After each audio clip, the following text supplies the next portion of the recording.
আন্তর্জাতিক আইন ভঙ্গ করে সীমান্তের নোম্যান্স ল্যান্ড থেকে ৫০ গজ এগিয়ে বাংলাদেশের অভ্যন্তরে ভারত একটি কাঁচা রাস্তা নির্মাণ করেছে। চাঁপাইনবাবগঞ্জের শিবগঞ্জের চৌকা সীমান্তে সেই রাস্তার পাশে কাঁটাতারের বেড়া নির্মাণকে কেন্দ্র করে বিজিবি ও বিএসএফ এর মধ্যে ২ দিন ধরে চলছে উত্তেজনা।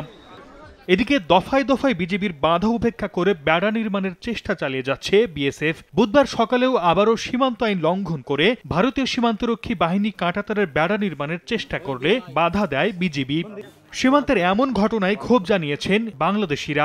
ভারতীয় সীমান্তরক্ষী বাহিনীর অবৈধ কর্মকাণ্ডকে প্রতিহত করতে বিজেপির সঙ্গে তারাও সীমান্ত এলাকায় অবস্থান করছেন। একইভাবে ভারতীয় নাগরিকদেরও বিএসএফ এর সঙ্গে অবস্থান নেয়ার খবর পাওয়া গেছে।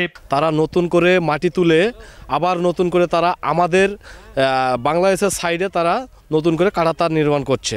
এটা আমাদের বিজিবি বাধা প্রদান করেছে, এই নিয়ে একটা উত্তেজনা। বর্তমানে পরিস্থিতি শান্ত থাকলেও উভয় বাহিনী সতর্ক অবস্থানে রয়েছে বলে জানান ৫৯ বিজিবি ব্যাটালিয়নের অধিনায়ক লেফটেন্যান্ট কর্নেল গোলাম কিবরিয়া। ইন্ডিয়ার ভিতরে ১০০ গজ ভিতরে তারা কাঁটাতার করার জন্য পূর্ব প্রস্তুতি কিছু কাজ শুরু করেছিল এবং আমরা বাধা দিয়েছি। আমরা চাচ্ছি অফিসিয়ালি কমান্ডেন্ট লেভেলে কথা বলবো, ফ্ল্যাগ মিটিং এর মাধ্যমে আমরা বিষয়টি সমাধান করছি। সোম ও মঙ্গলবার এ নিয়ে ২ দফা পতাকা বৈঠক অনুষ্ঠিত হলেও কোনো সিদ্ধান্তে আসতে পারেনি দুই দেশের সীমান্তরক্ষী বাহিনী।